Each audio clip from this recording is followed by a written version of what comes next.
Hello everyone, welcome to UPSCprep.com. My name is Neelam Bhatia and today we are here for a very important video. So सबसे पहले let me give you a disclaimer. Please don't treat it as yet another video that you watch. You've been hearing that syllabus dissection is very important and today I'm here to break it down to you in absolute details. तो आज के video में अगर आपका optional PSIR है, you would not need any other video after this to understand the PSIR syllabus. Now, if you even have started a bit of understanding any optional or PSR optional in particular, you would have heard by now from toppers and mentors that syllabus is very important. So first thing first, why is syllabus so important and what this video is all about? So please commit to watching this video till the end because towards the end of it, I will also be sharing some general strategies that you should use when you're preparing for this optional. So first, mark your attendance that you're here and you're ready and you're all full of energy for this syllabus dissection video. So first thing first, why is syllabus so important? See, my dear students, syllabus is a navigation tool. So it tells you in which direction you should be moving.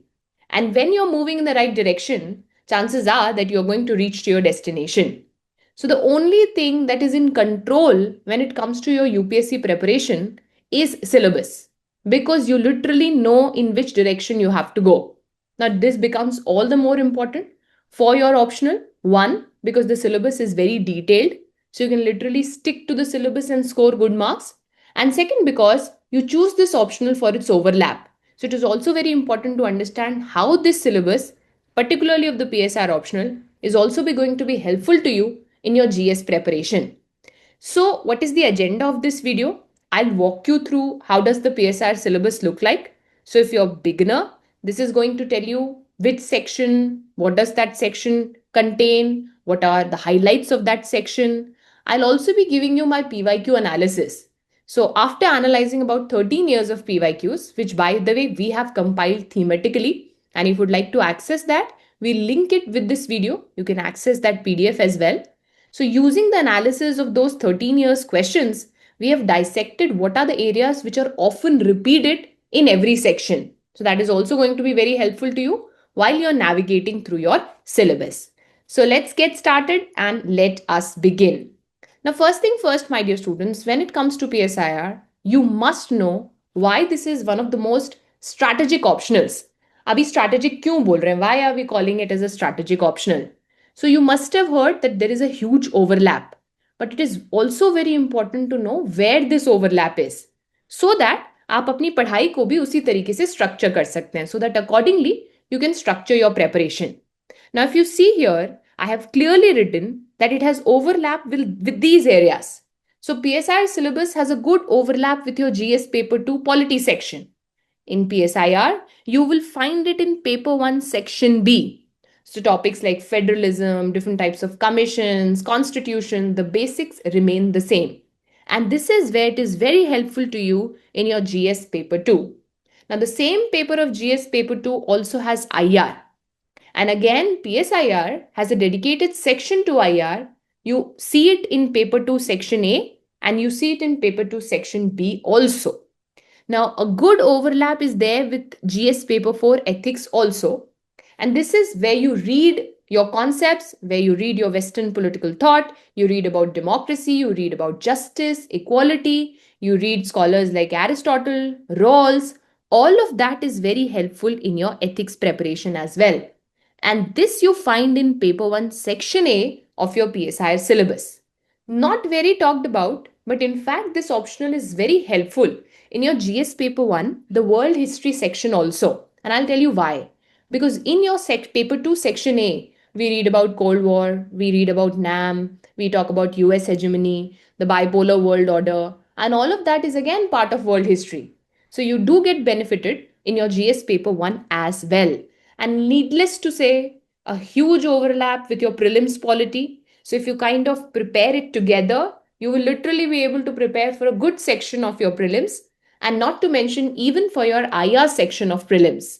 Now, this was just to tell you the choice is right. Now, just stick to that choice. Don't keep second guessing. या तो PSR ले लो या छोड़ दो. Don't keep second guessing your choices because it is one of the most strategic optionals And the benefit is definitely huge if you invest yourself according to what is the demand of this particular optional. Now that we have, kind of established that the optional is very strategic, let's straight dive into the paper structure. So this is for people who are beginners. Before you begin, you should know how does the paper structure look like.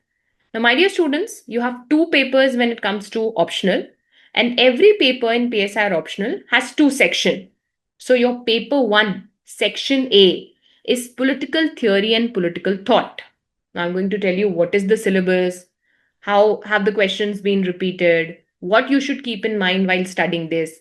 But first you understand that paper 1, section A, is about political theory and thought.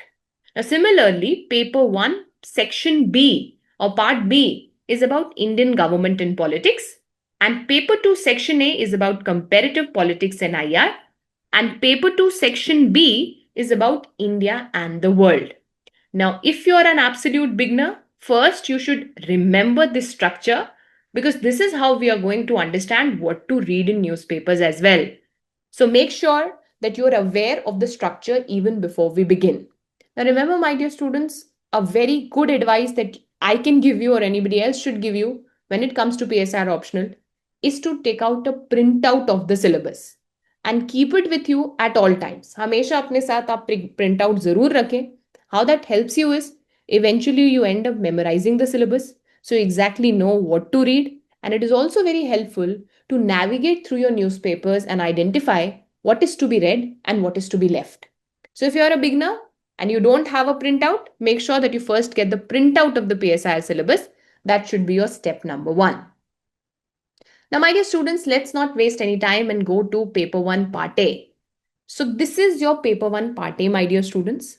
Now you must have heard that this is one of the most theoretical parts of your syllabus. And that's true. That's very right. Actually, this is one of those sections which is very static. So if you prepare this section, you don't need to come back to this section again and again. However, I must tell you, this is a misnomer that there is no scope of current happenings in this paper. I'll tell you, recently, UPSC has been asking questions where it places a theoretical aspect with some current happening. So they'll bring in issues like climate change and they'll associate it with, say, theories like justice. And even if they don't do that, it is a very good idea that you bring in current happenings and relate it to the theories that have been given in your syllabus. Now, of course, this is not to be done on day 1. The first reading or the first way of understanding the concepts would be to first focus on theory, understand that. But when you are in your second iteration, when you're going through the second cycle, what you can actually do is you can bring in current affairs in this paper as well. And yes, अगर आप ऐसा करते हैं तो वो reward होता है. It is definitely rewarded. So first, please remove this idea from your mind कि this paper is only theory. Yes, it is largely theory, but there's definitely scope of adding contemporary events. And there is a scope of question being asked where they can ask you to link a theory with a current happening. Now, the highlight of this paper is you should focus on one skill, and that is the skill to compare. For example, there have been a lot of questions around asking you to find balance between equality and freedom, or say compare the ideas of B.R. Ambedkar with Gandhi, or how is Marxism different from liberalism. So UPSC has a tendency to plant two contrasting ideas and they'll ask you to compare it. Now this is a repeated theme across this entire syllabus of paper 1 part A. So make sure when you're reading, this is your primary way of understanding things, to bring in contrast wherever possible. Now this is what I do in my classes also. For example, when we are done with both Kautilya and Machiavelli, we draw in a comparison between Kautilya and Machiavelli. And that helps us understand the contestations, the similarities, and then we are better able to tackle questions like that. So even if you're preparing on your own, make sure that you dedicate time to finding those areas where there is a conflict or where there is a comparison, and make sure that you include them in your notes. Now also remember, my dear students, for this particular paper, there have been certain questions that have been repeated time and again. So if I just show you the syllabus, अगर आप देखें यहाँ पर, so there is political theory, meaning and approaches. There are theories of state, then concepts like justice, equality, rights. Now, a lot of people get overwhelmed by looking at the syllabus of your PSIR optional. I tell you that is a good thing. The more detailed the syllabus is, the better. And the logic is pretty simple. That means you exactly know which is the framework in which you have to operate. So if you know exactly what has to be read, it only makes your life easier. So don't be very worried about the length of the syllabus per se. Of course, it needs time, but at the same time, it is good that you have such detailed syllabus which can actually tell you which way to go when it comes to your PSIR. So then there are topics like democracy, power. Now, very, very important topic is your political ideologies. Now, in fact, when I teach, I begin my classes with this for this section. And I'll tell you why. Because if you look at these ideologies, they form different school of thoughts. And this single topic is helpful to you in all the sections of your PSIR. So it's a word of advice. Make sure that you master liberalism, socialism, Marxism, fascism, Gandhism, feminism. If you have hold over these political ideologies, you will be able to bring it up in your part B, part C. You'll be able to relate it with contemporary events. You'll be able to write as arguments in different answers. So, this is something that you can't afford to miss. Make sure that this is your strong idea. And then, of course, you have Indian political thought and Western political thought. Again, a word of caution. I see people and teachers, unfortunately, spending about 4 months, 3 months on Western political thought.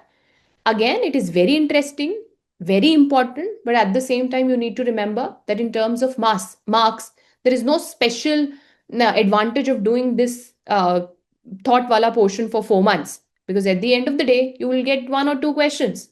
And for that, you need to be very strategically invested. So make sure that you're able to draw a line when it comes to Western political thought and Indian political thought. Yes, I definitely advise spending some more time on your political ideologies. Now, remember, I told you we have also done a PYQ analysis for you, and this is to break the myth that there is no repetition. Now, if you look at your 13 years PYQs, these are some of the questions that have been repeated again and again. Say, for example, relation of equality and liberty. Say, for example, questions on Gramsci's hegemony or Plato's philosopher king. What does this tell you? Make sure that PYQs are your weapon from day one. Remember, my dear students, I say this again and again. Optional is an area that you can control. And one very good thing about PSR optional is we have seen questions being repeated. So whenever you are studying in your syllabus ka side mein, note down these topics that I have listed on the screen. We'll also provide this PDF to you. So note down these topics somewhere. Write them as high priority topics. So if you note them down as high priority topics, how this helps then you exactly know that these are the areas which I have to revise more and more. So make sure that in your syllabus on the side, you note these topics as well.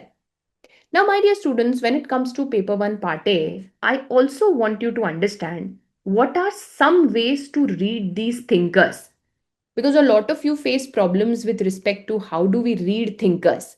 So I've dedicated this specific section to help you understand how can you read these thinkers. So whenever you're reading your Indian political thinkers, your Western political thought ke thinkers, make sure that you start with some historical context. So understand where are they coming from, Machiavelli kahan se the, what was the importance of Renaissance, since he was from Italy, what is the specific importance of him being in a time when there was conflicts in Italy? How did that impact him as a scholar? How does that reflect in his ideas?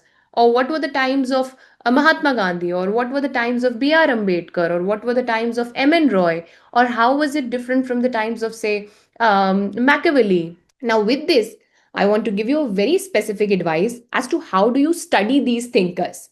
So, when it comes to your Indian political thought and your Western political thought, there is a method of reading these thinkers. So, what I wanted to establish here is PYQs are very, very important. And that is why, my dear students, in my course, in my classes, we have these dedicated lectures for PYQs. So, when we are discussing answer writing, when we are in our answer writing sessions, we make sure that we give you model answers. I discuss those model answers with you so that at least PYQs you are ready with, and that is about 60 to 70%, and that is a game changer when it comes to your marks in your PSIR paper. So just wanted to inform you that we are starting with our comprehensive foundation course for PSIR optional, which I will be taking. Those of you who don't know, I have been teaching PSIR for about 8 years now. My master's, my UGC net, my bachelor's has been in political science, and I'm deeply invested in this subject. So you are in safe hands when it comes to understanding this optional per se. These classes are going to begin from 15th of April, and I will be taking these classes. We'll be covering the entire course very comprehensively. Answer writing sessions are going to be there. We are also going to make sure that you have mentorship, which is included in this course. There are two variants available, one with test series and one without test series. So whatever works for you, you can sign up for it. And yes, when you're with me, you don't have to worry about notes as well, because I give you curated, consolidated, dense notes when it comes to your optional. So just wanted to let you know, in case you're interested, you can check courses.upscprep.com. We'll also link the course enrollment portal for you on the video description, so you can check that. Now we'll come back to the video. Now, my dear students, one more thing that my students often ask me is how to study these thinkers, ma'am. समझ में नहीं आता कि इनको पढ़ना कैसे है. तो देखो, सिंपल सा तरीका है. First, you understand the background. So Machiavelli कहाँ से आ रहे थे? What was the background in which he was reading, in which he was growing? How was Italy at that point in time? Is going to influence how he writes, is going to influence what he says.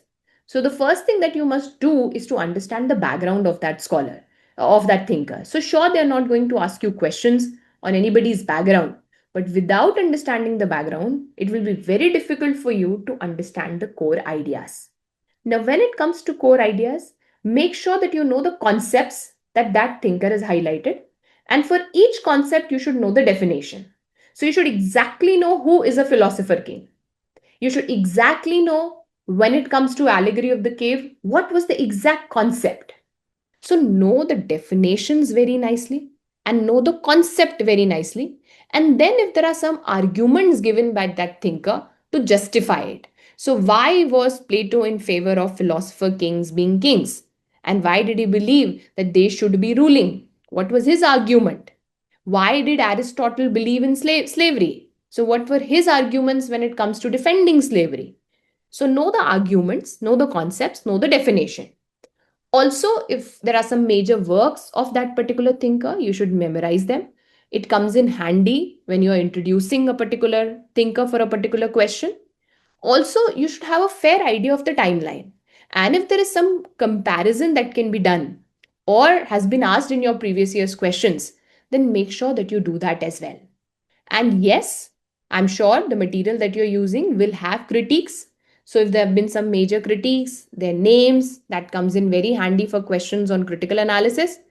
If there have been people who have agreed, if there have been people who have kind of praised the thinker, so know and have 2-3 pointers for criticism also, and 2-3 pointers towards the praise also. And a very important point which a lot of people miss is the contemporary relevance. UPSC has asked questions on contemporary relevance of thinkers, and if not, it is a great idea to bring in contemporary relevance in your answers. So how is Gandhi's trusteeship theory relevant today? Or do you think the realism reflected in Machiavelli is what the world works on today? Now, all of this may not make sense to you right now because some of you have not begun with your preparation, but the idea is still the same. Keep these in mind while you're reading, and that's going to change the way you approach the syllabus. And yes, you should have some signature terms noted down per thinker. Now, ये कैसे बनता है? I'm going to make a separate video on it. There's something that we call as PSIR dictionary. You have to learn the vocabulary of the subject. So if you want me to cover on how I encourage students to make this PSIR dictionary and why this dictionary is so important, then you please write dictionary in the comments, and I'm going to make a video separately on how to make it, what is its purpose, and how it's going to help you in your answer writing. So if you stayed so far, please know that you are amongst the few people who are taking time to understand before they are deep diving into preparation.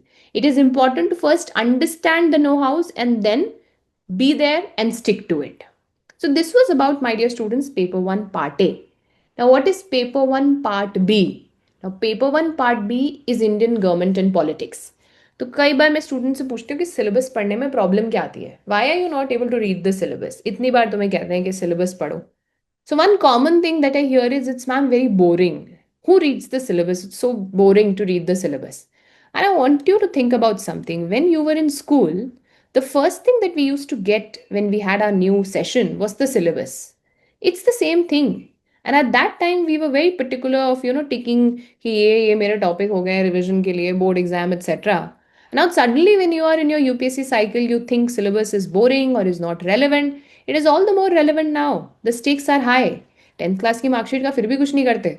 But this marksheet is going to change everything for you and for everybody around. So please take those little pains. It's boring to invest time on the syllabus, but it is so worth it. And ऐसे ही नहीं everybody, every topper, every mentor talks about it. There is a reason to it. So you have to have some method to this madness. And this syllabus is going to give you that method. Now, coming to paper 1 part B, this is your Indian government and politics. Now, this is the section, my dear students, which has the biggest overlap with your GS paper 2. If you prepare this, you are actually preparing your GS paper 2. There is very few extra things that you need to do, at least for the polity section. Of course, you need to do things for your governance and social justice, but for your polity section, you are all covered. And make sure that you use this advantage in your favor. Now, how are the two papers different then? Here we are going to go in more depth. We are going to have more scholarly analysis, more critical perspective to things. But at the same time, doing this definitely prepares you for your GS paper 2 as well. So, what do we read here? We read here about the making of the Indian Constitution, what have been some of the views, how do liberals see Indian national movement, how do socialists see Indian national movement, the union government, the state government, Panchayati Raj, different commissions, federalism, caste dynamics in our country, religion dynamics in our country, party system kaisa hai, social movements. It is one of the most interesting parts of your syllabus. And please notice something, the questions revolved around a common thread. And what is that common thread? They ask you the basics and then they want you to analyze with what is happening in the contemporary domain. So, transparency, if is the topic, they would ask you a question on RTI. Now, what I'm trying to tell you, or say there is a question theory on judiciary, then they're going to ask you a question on judicial activism, the role of tribunals. So, the point is, one critical skill that you need to develop is understand the text, the constitutional framework, and the application of it, and mark the gap between the two. Because a lot of questions revolve around what does the constitution say and what happens in practice. So if you keep this common thread in your head, that is going to reflect in your answers. Now again, I have done a PYQ analysis here. You can note it down on the margins of your syllabus and make sure. So this does not mean you'll not have to do other things. This simply means that this has to be your priority. ये तो करना ही करना है. And while you're doing your preparations, if this comes up, make sure that you're prioritizing this over others, spending some more time and getting an absolute clarity on these topics. Now, as I said, my dear students, you need to know that this is the section which has the most overlap with your GS syllabus. और ये सिर्फ overlap बोलने से नहीं होता है. You have to make sure that you take advantage of it. And the best way of doing it is to prepare together. So when you're preparing your paper 1 part B, make sure that you have your GS2 ka syllabus and prepare it alongside. And you'll also be confident that you're done with your GS paper 2. So the syllabus is more or less the same, but of course here we'll have to go in a little more detail. And as I said, the focus should be what does the constitution say and what happens in reality. So a lot of questions ask you to identify that gap in what does the constitution say and how does the real world functioning look like for that particular institution. A very interesting paper, a very interesting section of your syllabus. Make sure that you take complete advantage of this one. Now my dear students, let's come to paper 2 part A. अब यहाँ पर आता है बहुत लोगों को समस्या, comparative politics and international relations, क्योंकि बहुत लोग घबरा जाते हैं कि इसमें है क्या ma'am, what is this paper about. So don't be afraid of this paper. This paper actually gives you the framework to understand international relations. It gives you a framework to understand दुनिया के systems. How are developing countries functioning different from the developed countries of the world? How does political participation changes from US to India? How are movements different in industrial societies versus in developing societies? So it gives you a framework. That is why the syllabus says comparative political analysis. So it gives you an analysis, it gives you a framework to analyze the different systems of the world. And then it gives you theories to analyze IR. And this is very important because based on this, you will be writing your part B answers also. So, realism, idealism, Marxist theory, functionalism, systems theory, they are the backbone of this and the next paper as well. So, notice that in this section, they're not going to ask you questions like what is realism? So, they are going to ask you questions like do you think the US policy is closely aligned with the ideas of realism? So, they'll pick up a world event and they'll associate a theory with it, and they're going to ask you to explain that theory. That is why it is very important that you get a good conceptual clarity over the concepts. And then, of course, you top it up with whatever is happening in the world. Now, of course, if you're part of my classes, we do it in class. खुद से कर रहे हैं तो you do it. And I'm sure you'll do it because make sure that the paper appears to be static at some areas, but still the dynamic ideas exist. Then, of course, there are questions on NAM, the history of NAM, how has WTO evolved over the years, what is EU, what is NAFTA. Then there are certain questions on contemporary global concerns like human rights, like democracy, environment, gender justice, nuclear proliferation. So, all of this is actually very, very important. Now, what I would say for this paper is there are again some themes that have been repeated, and you should make sure that you prepare these themes nicely because these are low hanging fruits which you don't want to miss.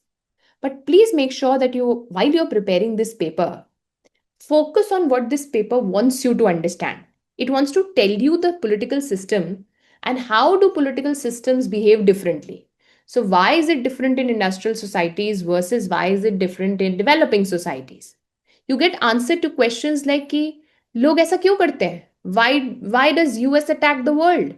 Why do we see states being prioritizing their national interest? So you get answers to the why, as to why states behave in a certain way. And I must tell you that again, this section has a overlap with your GS paper too. But yes, here we have to go a little deeper, more analytical, because that is the demand of the optional. If you prepare this paper nicely, this is going to be very rewarding to you when you come to your paper 2 part B as well. Now, again, as I told you, they've not been asking you questions directly on the theory. They're going to give you an associated event and they're going to associate it with one of the theories. And then you have to explain that theory in association with that event. So be in a habit of whenever you read a world event associated with theories. इस पे liberals क्या सोचेंगे? How would Marxists respond to it? How would structural functionalists respond to it? Postmodernists क्या सोचेंगे? So, theory के लिए know the logic, know the scholar, anything from the world that is showcasing that theory in reality, and if there are some criticism. So, as I said, there's a lot of madness, but there is a method to that madness. And if you use that method, that is going to reflect in your answers for sure. Now, paper 2 part B, my dear students, is called India and the World. One of the most favorite sections, mera or students ka bhi. I mean, teachers should not have favorites, but then we are humans, so we do have some biases here and there. Now, why this paper is very interesting is because it is all about what is happening in the world. However, don't think there is nothing static here. Here also you have to understand the evolution. The thread of this paper revolves around Indian foreign policy. So, how was it made? How is it changing? What have been our priorities? This is what we are going to use to write answers to India China also, and India EU also, and India US also. So, very important that you get good control over Indian foreign policy basics. Spend some time and understand the foreign policy. Because if you understand foreign policy, every other answer will reflect your understanding of foreign policy. Another word of caution, a lot of people get too interested in this particular paper. So, what happens then is you don't know where to draw the line. And it is very important to draw the line because at the end of the day, there is no special marks for doing this section better than others. All of them carry equal weightage. And also because you have your GS to take care of. So I suggest if you're too interested in IR, you should know where to draw the line. If you have sufficient material, if you have compiled notes, if you have revised it, then of course you can't read every other article that has been written on West Asia. Having said that, you're going to thoroughly enjoy this paper, this particular section. And yes, this section requires a lot of dynamic additions. So you have to read ORF, you have to read MEA, you have to read some articles from IDSA. You can also join our Telegram channel. We'll be sharing PSIR Fix, which would be a monthly magazine for current affairs. That again is going to be very helpful to you. But at the same time, make sure that you don't read too many articles for each particular of for the each topic. So maybe you can just read, say, 2 articles or 3 articles and know that now I have to stop. Having said that, I'm sure you're going to enjoy this section. Again, has there been some repetitions here as well? Yes. So a lot of questions on nuclear doctrine, a lot of questions on look east and act east policy. India and West Asia has been asked a lot many times. SARC has been asked a lot many times. So you know that these areas have to be focused on, very important. Now, there are 2, 3 things more that I want to say here for this section. As I said, this is the section that would need most current affairs inclusion in your notes. But the approach should not be to just run to dynamic developments because otherwise you'll not be able to map it to your syllabus. You will be able to map it to your syllabus when you have good hold over your basics. So, no, nobody is asking me about historical developments in India US relations, but I should know the historical developments to be able to understand the current dynamics. So, it becomes important that you master your concepts, you master the theories, then you master the chronology, and then you bring in current affairs. And that's when you're going to write better answers. Yes, current affairs has to be tracked. You have to visit ORF, IDSA, MEA ka website. But again, for every topic, not more than 2 to 3 articles that give you a very holistic picture of that particular topic, and you are sorted. This was, my dear students, a dissection of the entire syllabus. I walked you through what the syllabus is, what are the topics, how you should approach that particular section. And now I want to give you some generic yet important advices. Now, those of you who are here till here, you need let me know. Have you understood what I was trying to tell you? Have you understood the priority that you should give to your syllabus dissection? And are you ready to nail this optional? So I would like to read your comments. Please put in the comments as to are you with me or not. So what are the golden advices that I'm talking about? Some of these you may have heard before. Some of these may be new to you. But if you follow these, I promise that you will not keep coming back to strategy videos for PSIR anymore. Sabse pehle, please don't keep PYQs for last. So I hear a lot of people saying कि PYQs हम बाद में कर लेंगे. नहीं, PYQs आप शुरू से करिए. So as I told you, you can take our document. Please start reading the questions, brainstorming over them. If possible, write them.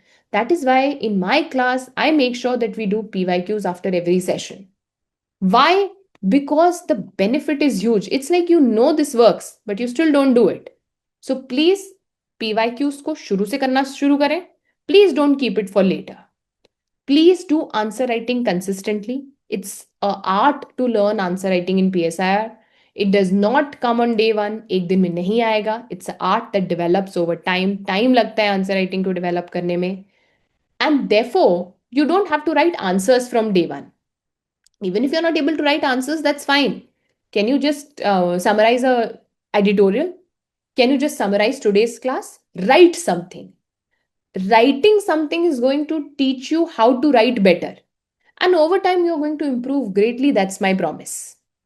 Please don't be somebody who collects all the material available. There's a lot of material available for this optional. But if you already have a material, if you have already decided on the books, or if you have got some books, some notes from somewhere, please stick to those.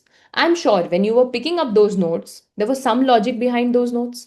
वो लेने का कोई तो reason रहा होगा. So make sure that you keep your sources limited. but you revise them over and over again. So depth is very important in this optional, and that will come only when you immerse yourself into the subject. So don't proliferate your resources. Stick to minimum resources, but do them over and over again. Now remember, optional is about using the vocabulary of the subject. Her subject की एक vocabulary होती है और उस vocabulary को करने के लिए you have to be very consistent with using those keywords in your answers also.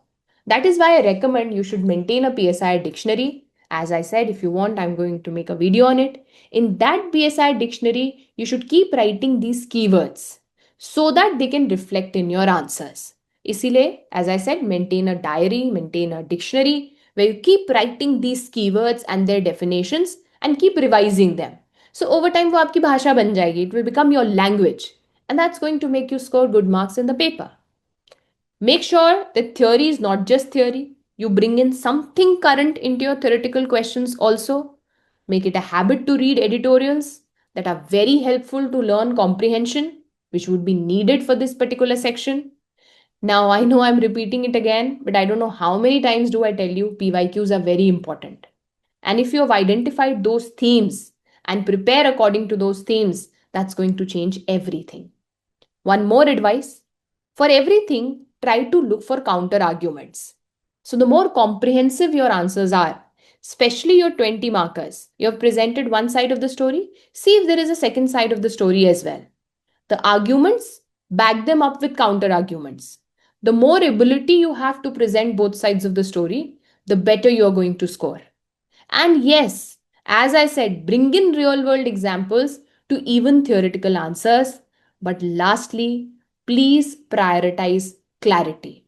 I'll tell you a little thing here. A lot of people mail me and say, ma'am, where do I do value addition from? Now, look at the use of the word value addition. You add value to something. But to add value to something कुछ होना भी तो चाहिए ना. अगर कुछ है ही नहीं तो उसमें वैल्यू ऐड करोगे कैसे? So just think about it. If I don't have content, what does value addition even mean? So सबसे पहले ना आपको कॉन्सेप्चुअल क्लैरिटी लेनी है. Once you have strong conceptual clarity, that's when comes in value addition, और वो हो जाएगा. So make sure that from day one, don't be worried about more scholars, more books, more data. Worried about, can I explain realism, liberalism, Marxism? Do I know Rawls? Do I know Plato's Allegory of the Cave? If you're good with concepts, value addition is eventually going to come to you. I hope this video was helpful to you. Before I leave, I just want to tell you one thing. Please know that nobody is coming to fix your life. If you have decided to go in for this journey, then please start showing up. Don't think ये optional बाद में कर लेंगे, optional हो जाएगा. The earlier you finish your optional, the better time you have to make sure that you are ready for your prelims and invest time in your prelims. So as I said, nobody is coming to fix your life. Promise that you're going to show up and stick to that promise. All the very best. If you have any specific questions with regards to PSIR optional, please drop them in the comments. I'm going to make a video on it and help you understand. Bye-bye, take care, and good luck.